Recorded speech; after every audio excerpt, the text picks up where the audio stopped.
Welcome to English in a Minute. Maybe you have heard this saying in American English. Is there a right or wrong side of a bed? What happens if you get up on the wrong side of the bed?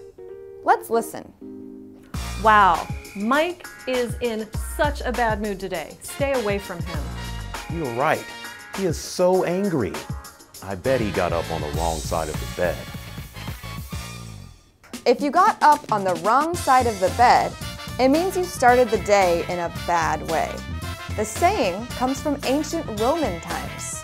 The Romans believed it was bad luck to put your left foot on the floor first when getting out of bed.